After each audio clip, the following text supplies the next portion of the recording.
We're going to make our first appetizer, which is the roasted red pepper hummus.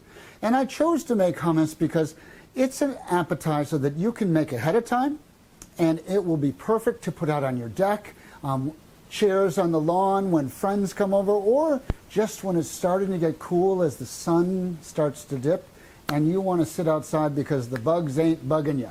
The first thing we need to do to make the roasted red pepper hummus is roast the red pepper. And I know that you can buy roasted red pepper, but that's all soaked in olive oil, and I'm just not that into it. It's a lot of fun roasting peppers, and what I'm going to do is I've got my red pepper here. Isn't it a beauty? I'm just going to start. There we go. Got my burner started. And you can roast a red pepper on a grill. You can roast a red pepper on a gas burner, or you can roast a pepper, ow, that was warm, on the broil setting in your oven. So no matter what type of cooking implement you have, you can roast a red pepper. And I'm just going to turn this, and notice I have tongs to turn it so I don't burn my hand. I'm going to let it char on one side, I'm going to turn it, I'm going to let it char on the next side until the whole red pepper has some charring over it, and then usually you hear put it in a bag for 10 minutes, a paper bag. But people don't really have small paper bags hanging out in their house. You probably have those Rubbermaid containers. We have something called 2 quarts, which is the professional Rubbermaid container, so that I'm just going to keep it in there. And so I've had it on here a little bit, and you just can see it's starting to char just a tiny bit. This will take a couple minutes, and now that you've seen it, you know, we can show you some of the turns so it looks nice and charred, and certainly when we pull this off, we'll show it to you again. So following the directions, I've got my 2 cans of chickpeas, and I go with the canned as opposed to the dry that I cook because that takes a long time. Also, I saved the liquid from 1 can. It says to save the liquid from both cans, but you'll never need that much. It's just to adjust the consistency of your hummus to what you like, and that's certainly enough. So I'm going to put my cans of chickpeas in here, and this is a food processor. You can also use a blender if you want to use that. This makes a good amount of hummus. It'll make about 2 to 3 cups. This is a commercial food processor. This is what we have in our kitchens for teaching the students, so I didn't figure we should use a blender. This is my tahini. I've already pre-measured the ½ cup. Look at that, isn't that beautiful? And the container that you buy your tahini in will have more than you need, but you need just put it in the refrigerator, and the next time you make hummus, assuming it's relatively soon, that will still be good. Let's see, let's get it in there. Going on to my olive oil, which I've pre-measured. Got my ½ cup of olive oil. Going to drizzle that around in there. Now, it would be better if I used fresh garlic and peeled it and added it in there. But just for time savings and the fact that we have this available in the labs and at home, I'm going to put in the minced garlic that you buy at the grocery store. And to me, that adds plenty of garlic flavor. A little bit of salt. I'm not the biggest salt fiend. Pepper is to taste. I do like pepper, though. There we go. A little bit of pepper in there. And that's to your taste. Next, we're going to go on to the ground cumin. I've got my ground cumin here. And I need 1 tablespoon of ground cumin.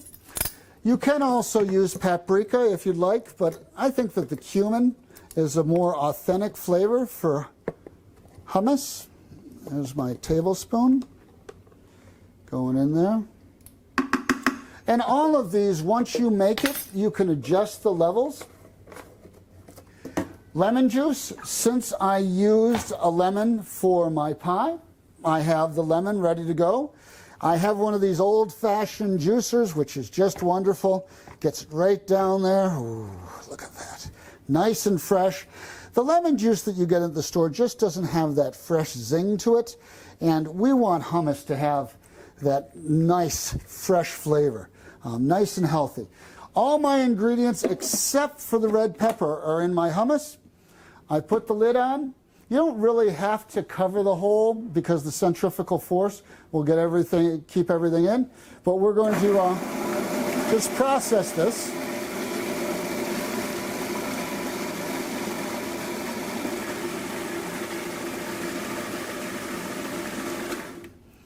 And I'm stopping it. Take the top off. It won't turn on while the top's off. Just going to scrape that down. And we'll puree this further when the red pepper has been added. I want a smoother consistency to this, but I'm going to remove it from my food processor so that I can process my red pepper. I'd say that's good. So I'm going to close that up there. There we go. Close it, and about 12 minutes, we'll be good to go. There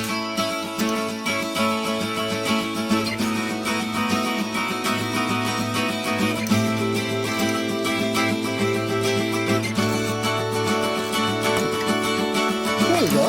That looks pretty good.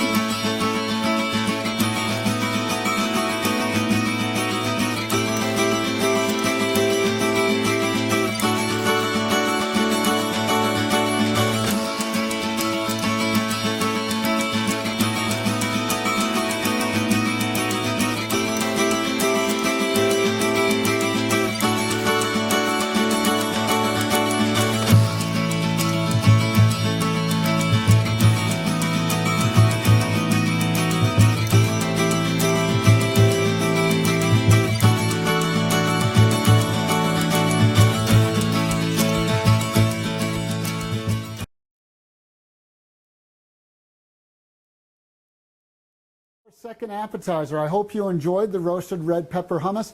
A lot of people think that the foods that we serve in restaurant are so esoteric that you can never make it at home.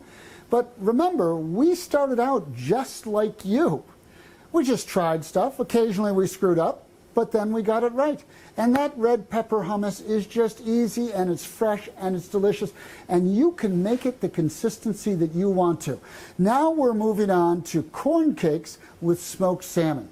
And I have all my ingredients pre-measured. I've already mixed together my sour cream and my chives.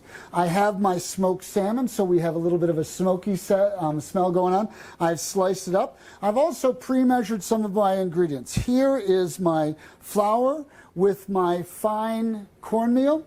Now, you might think of that as what you find that we use with pizza, but that's coarse cornmeal. You want to go to the international aisle and look for the Goya or some other brand fine yellow cornmeal. That's what we're looking for in this. If you use the regular coarse ground cornmeal, it's going to be crunchy, and that's not really what we're going for in a pancake. So I'm just going to whisk these two together to get them nicely combined. There we go, all set there. That was pretty easy.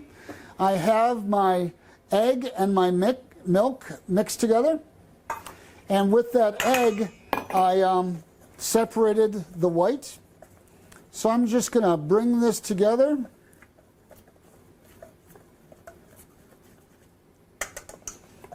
Nice and moist there. Pick up everything. There we go. That looks kind of like a pancake batter, doesn't it? Now we're going to add in our corn. I pre-measured that. You can use fresh corn if it's available. I got some of the frozen extra sweet corn, and I just defrosted a little bit of it. A little bit of salt in there. A little bit of pepper. Remember, I like pepper. So, gonna whisk that together. There we go. That's looking good. That's looking like a hearty corn pancake. And now I'm going to whisk my egg white. I separated that egg white. I started mixing it, then I thought maybe some of you haven't mixed them and you don't know what we're talking about with soft peaks. These are not soft peaks yet, so I'm going to keep on mixing them. That I would consider a soft peak because it's holding its shape. And I'm going to fold this in, not whisk it in, I'm going to fold it in to my batter because this is going to give some lift and some height to my pancakes. Going to put that in there. If you mix it in, all of the air that I just incorporated in my egg whites is going to be, well, mixed right out. So I'm just going to fold over. So when we say fold, yeah, we're actually folding. And I'm going to fold, and I tend to go around in a circle, until there's no white that is showing. It's all incorporated. There we go.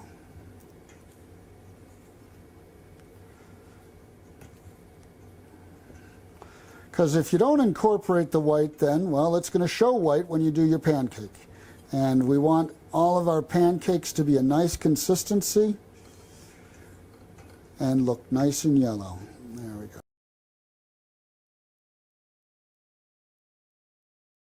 I must say that Jared and I took a bit of a break between making the appetizers and moving on to the entrees, and we sat down and we tried that roasted red pepper hummus. It was awesome. And then we sampled heavily from the corn cakes with the smoked salmon, and those were incredibly enjoyable also. Both of them are pretty easy appetizers. Please don't let things that sound complex frighten you away. Look at the recipe. It may be far simpler than you think it is. For example, creme fraiche. We go and buy that in the grocery store and it's pretty expensive. But you can make creme fraiche yourself at home pretty easily and pretty cheaply. So don't be frightened by the names on recipes. Look into the recipe, look into the ingredients, and you'll find that a lot of them are simpler than you think. For example, our entree recipes. And we're actually going to make both entrees at the same time because of the fact I'm serving them both with the red potatoes and the snap peas. And we're grilling both the chicken and the salmon. I figure let's go with grilling because it's summer. I got my chicken breast, and I always cut my chicken breasts in half so that they're thinner. The chicken breasts that you buy at the grocery store are really, really thick, and my wife likes well-done chicken, and honestly, I do as well. I don't like it when it's spongy. So by cutting the chicken in half, that also gives me the opportunity to remove the fat, because I'm not a fan of fat, and also to cut out that little connecting tissue right at the top of the breast, because that's a little chewy, and we don't like that either. Then all I did is I poured in some Italian dressing, I closed it up, and I shook it around. And one mistake that people make when marinating stuff is they don't make sure they marinate both sides of it. So by shaking it around, you get the marinade underneath, you get the marinade on top, and you can marinate your chicken with Italian dressing 2 or 3 hours ahead of time. I like to do it overnight. That way I know that tomorrow's dinner is going to be ready. So our chicken breast is in here. It's got all of the marinade in there. I've shaken it around, and we're going to take it over and grill it. If I was at home, we'd be going outside, and you could see the beautiful lawn, and you'd hear the birds singing and butterflies flying and, well, my dog barking. So we're at work. I have my salmon. And what you see in front of you is that I have all of the ingredients out that I'm going to use when I make a recipe. This is called mise en place, which is basically put in place. And I do this so I don't run back and forth while I'm making food. And I can't forget anything because, well, I guess I could if I didn't pay attention. But it's all right in front of me. And what we have is salmon that I purchased frozen at the grocery store because we're in Oneonta and I don't have much access to fresh salmon. So this came in the little IQF individually quality frozen salmon. It's not as thick as you might find at home. That just means if it's thicker, we're going to cook it longer. I've opened up the packets. I have them out. I have a little bit of virgin olive oil right here, and all I'm going to do with the salmon is I'm going to coat both sides, and that's just so that our seasonings will stick to the salmon, because I want that salmon to taste even better. So I just put a little bit of olive oil in there because I'm just coating it. Now that I've got olive oil all over my hands, I've mixed together my seasoning mix, which was the kosher salt, the dried parsley, the garlic powder, the basil leaves, and some minced onions. And I'm just going to sprinkle this on top. Don't want necessarily a liberal coating, just a nice light coating. Let's see, a little bit more right around there. So there we've got seasonings in each side. Going to flip it over. Probably should have changed hands so that there we go. Flip this one over.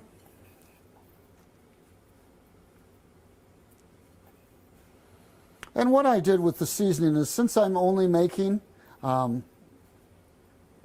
pieces of salmon, I actually cut the seasoning mix in half so that I don't just have seasoning lying around.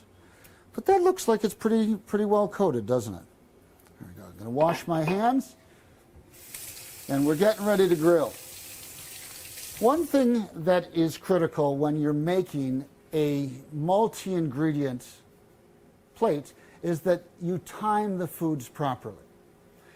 My salmon is going to take 5 to 7 minutes. We don't want to overcook salmon, otherwise it dries up. My chicken, since I've cut it thin, is going to take 5 to 7 minutes. Now I'm serving this with the sugar snap peas and with red potatoes. I already have my red potatoes cooking because they're going to take the longest to cook. And I have my fork here so I can make sure that they're fork tender. You see, once again, a professional instrument here. With the sugar snap peas, I have some of them in the water also because, well, I didn't want to have you watching me string them all. But stringing a sugar snap pea is really easy. You just take your nail, snip off one end, pull the string one way, snip off the other end with your nail, and pull the bottom string. And then that sugar snap pea is all ready. I've got this going. I'm going to, let's see, turn on the sugar snap peas. The red potatoes have already been cooking probably about 20 minutes. They're going to take about 30 minutes to be soft. It depends on your red potatoes. I got the baby reds, the little potatoes, because, well, honestly, they cook faster. They look good on the plate. It's easy to give people individual portions, and my wife likes them better. So let's cut to the quick. My wife likes them better. So what we're going to do now is we're going to walk over to the other classroom where I have my charbroiler preheated. Now this is a charbroiler that I could cook entrees for 60 people on. You might have an outdoor grill. That's even better because you can sit down with your glass of wine while your food cooks. Just don't get too engrossed in the wine because you don't want to overcook the food. So let's take our chicken, let's take our salmon, and we'll head over to the other lab. So here we are in a different food lab. This certainly looks, well, a bit different from your home kitchen, doesn't it? But we have about $300,000 worth of equipment here. This charbroiler alone probably costs about $5,000. I got it through a university grant that helped me bring some critical piece of equipment in here. I've got my chicken, I've got my salmon, and I've preheated my grill to medium. Some people oil their grills before they start cooking. We don't do that so much on this because it's well seasoned. The food doesn't stick if the grill is hot when you put the food on. And also, if you oil the grill, oil's flammable and that could get exciting. So what I'm going to do first is I'm going to put my salmon on. And I just have a pair of tongs. Got my salmon on there. Now this is my raw tong because of course raw food has more bacteria than cooked food. I did the salmon first, now I can do the chicken. I would never do the chicken then the salmon. Putting the chicken on there. There we go. And so all set there. With the salmon it says to cover it. If your grill has a top, that grill top will be the cover. My grill doesn't, so I'm going to just use a metal pan to cover that. And I'm going to put on, let's say, a 3-minute and 30-second timer. The recipe says 5 minutes per side, but remember that recipe is looking at thick pieces of salmon, not thin pieces of salmon. This is your chance to sit down and sip your wine. You could use a spatula for this if you'd like. There we go, look at that. That's looking good, isn't it, Jared? It looks delicious. And just being gentle. There we go. Isn't that, look at those beautiful grill marks. Gonna cover it up again. Don't touch the pan. That pan will be really pretty hot. And I'm gonna set probably for 2 minutes and 30 seconds. Once again, I've thin cut the chicken and the salmon was pretty thin itself. But definitely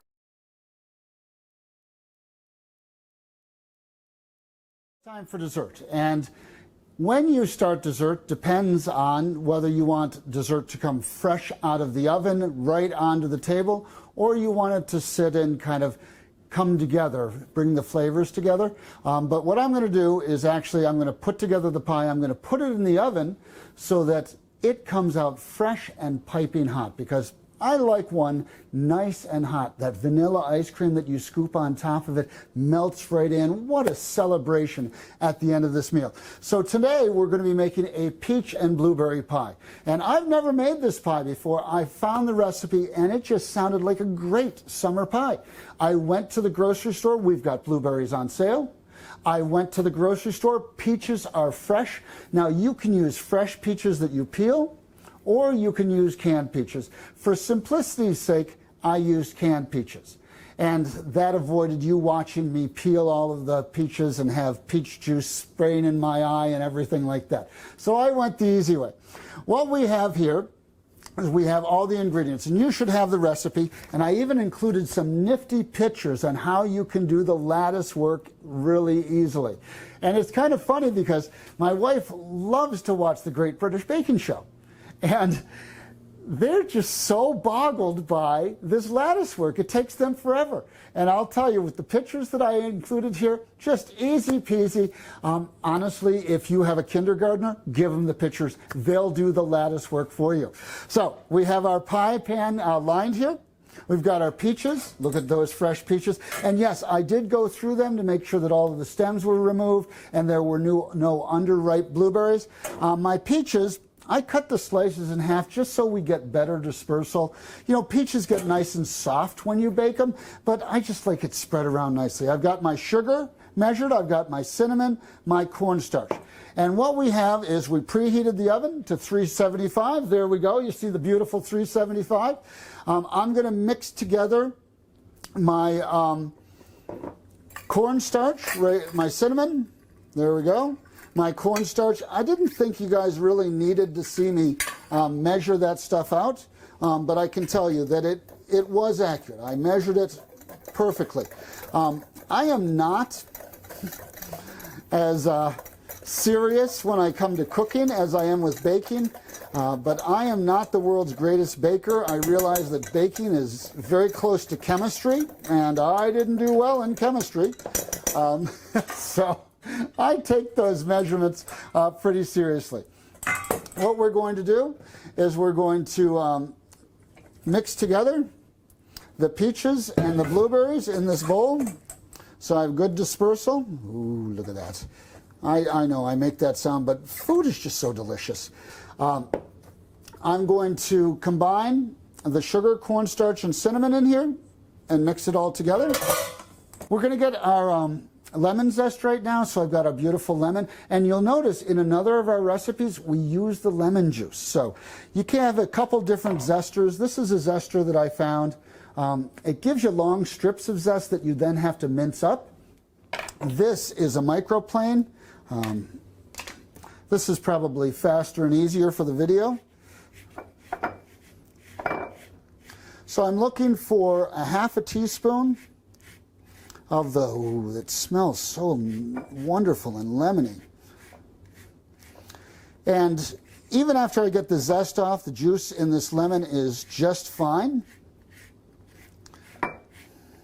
But doesn't it smell good? I guess the one issue I have with the microplane is a lot of your zest gets caught in the plane itself, whereas it doesn't with the other zester I have. But I have my cutting board covered with pie dough right now. Got my approximately half teaspoon of my lemon zest. I'm going to mix it in here, give it a nice dispersal, Ooh, look at this, the juices coming together. I did drain those peaches because I don't want the pie to be overly wet. Everything is mixed together now. And this is going to be such a glorious pie.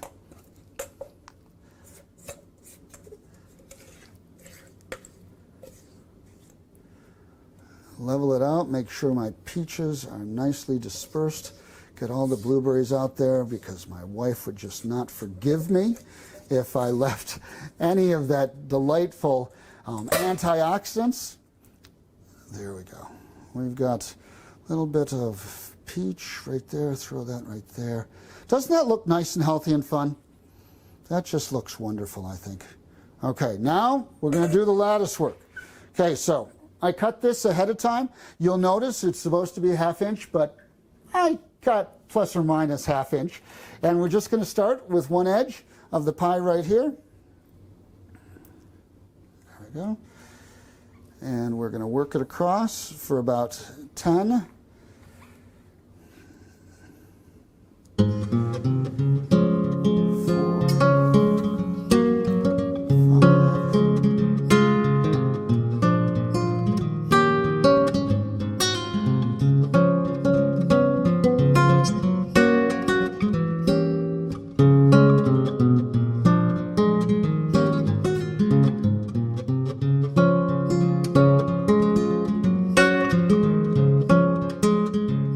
So I'm going to crimp these together with the pie crust itself. Then I'm going to trim them off. Then you're going to say, wow, can you imagine how good it would look if you at home did it, as opposed to me here. I'm going to cut off this extra just so I don't have that overlap. There we go. We've got a bit of a space. Paul Hollywood would just probably be giving me quite a lecture. So we're going to go in. Look at that. That'll be beautiful. Let's see how it looks. Oh, look at that bubbling. The lattice is nicely cooked. No, the lattice is not straight. I'll obviously have to practice that a bit more. I'm going to put it right here on top of the stove. Look at that bubble. Doesn't that look just like a wonderful summer pie? We'll let this cool a bit, and then Jared and I are going to pull up 2 chairs. Going to cut 2 generous pieces, and some vanilla ice cream probably, I think. Now, I didn't add the 1/2 and 1/2 to this recipe because I thought it was plenty moist, and if you look at that, that is plenty moist. There's peaches in there, there's blueberries in there. I didn't think we needed any moisture. But Jared and I, we're going to try it, and then we'll be able to decide whether that tablespoon of 1/2 and 1/2 would have made any difference at all. I don't know. The vanilla ice cream, I think that'll take care of the 1/2 and 1/2. Enjoy that dessert.